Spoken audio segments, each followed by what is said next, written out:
Hey guys, Duckmaster1 here for the review of my MP5SD5. When you get the gun, you'll just have the silencer, no torch, the gun, no sling. You will get a metal high cap 240 round wind up magazine.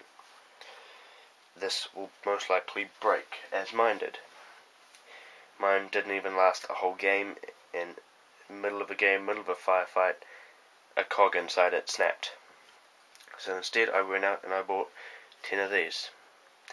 These are Star 95 round mid caps, which come in a box that looks like this.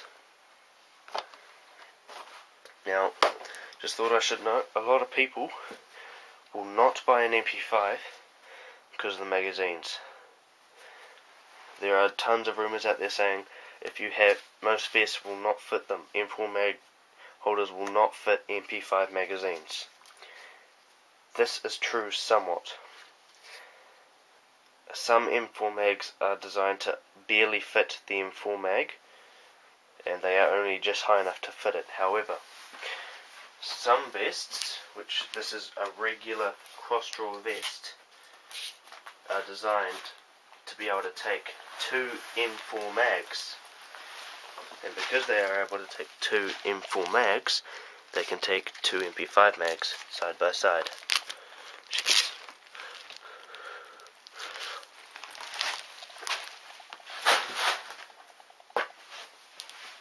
Okay, thought I should note, with these magazines,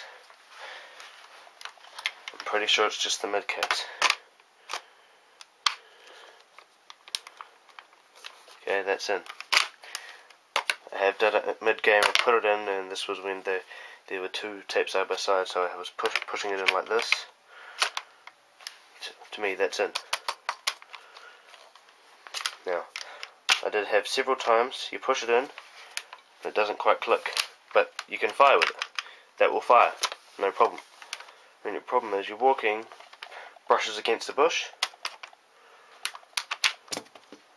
and it fell out. I nearly lost two mags because I didn't push them in properly. So when you push them in, you may think they're in, but just give it a good hit, just to be sure. Now that will not come out. Okay. This gun is mostly ABS plastic, however it does have some metal parts such as the front and rear sight, the cocking handle, front sling mount, middle sling mount and rear sling mount, the selector switch, and the trigger.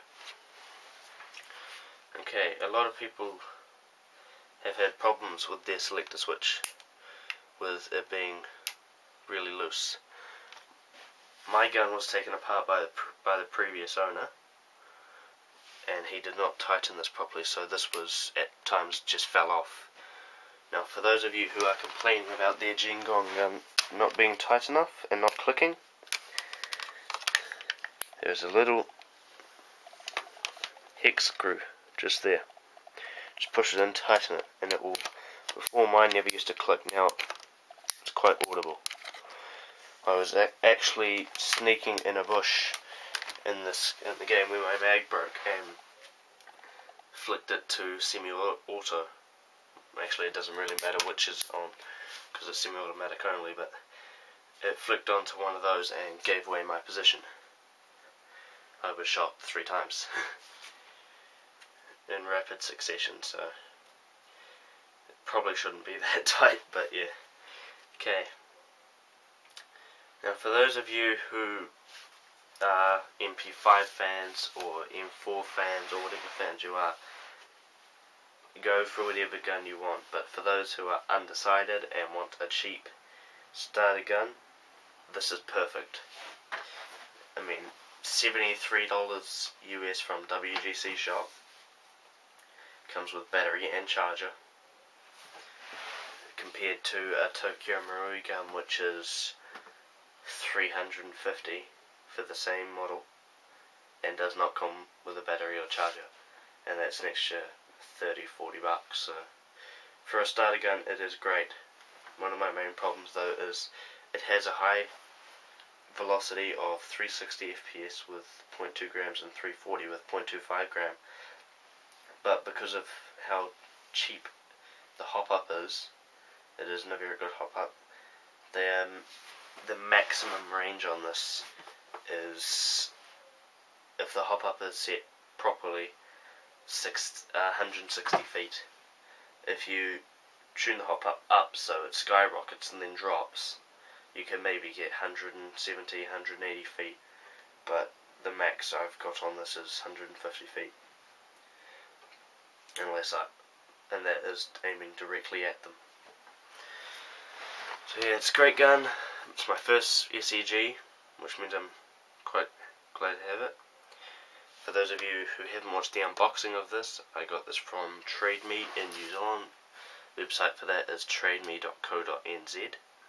However, if you would like this gun in fully automatic, or for those of you who want it in the semi-automatic who are in New Zealand, or anyone who doesn't like the fully automatic range, you can get the fully automatic and semi-automatic from WGC Shop, Red Wolf Airsoft, and Company, or UN Company, whichever you call it. Difference is, if you want it to be semi, it's usually an extra $20 to $30 US. So yeah, it was quite expensive. I now realise that it cost me $450 New Zealand, including shipping. This was because it had to be shipped from the bottom of the country, but man, it was fast shipping. But I'm sort of rambling. So yeah, it's a great gun. Other than the hop up and the selector switch, it's a damn good gun.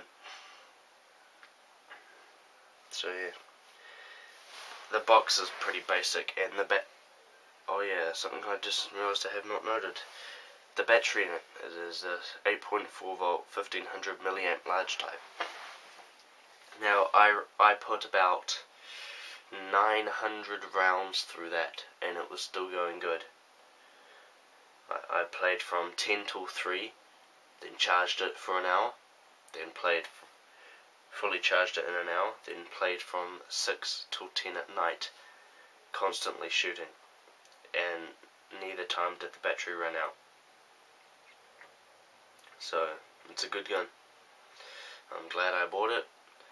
However, my next gun will either be a P90, M14, or a Steyr AUG, because I want something with a bit of range, which would be the Steyr or the M14, but I'm a P90 fan, so still deciding, and I still need to get the money. So yeah, I hope you liked the review. If you'd like me to do a video on anything specific on this gun, just post a comment. And please, no comments on where did you get it from. I have explained that it was from Trade Me in New Zealand, which is our version of eBay, so I'm getting really tired of those comments. So yeah, so if you want to learn how to make these cheap Magpuls, look up Flanker Tanker in his how-to series on how to make your own Magpuls. That's how I learned to do that. But yeah, if you want me to do any video on, heck, even if it was just best way to shoot and stuff, or best way to have magazines, or what sort of magazines to use, just let me know and I'll make a video of it. And please rate this. I mean, this is my first decent length review of an SEG, so yeah, don't mind if it's a bad rating. I'm pretty tired at the moment, so yeah, that's maybe the reason why it's not the best review out there. But if you want me to do anything, just post a comment. See ya.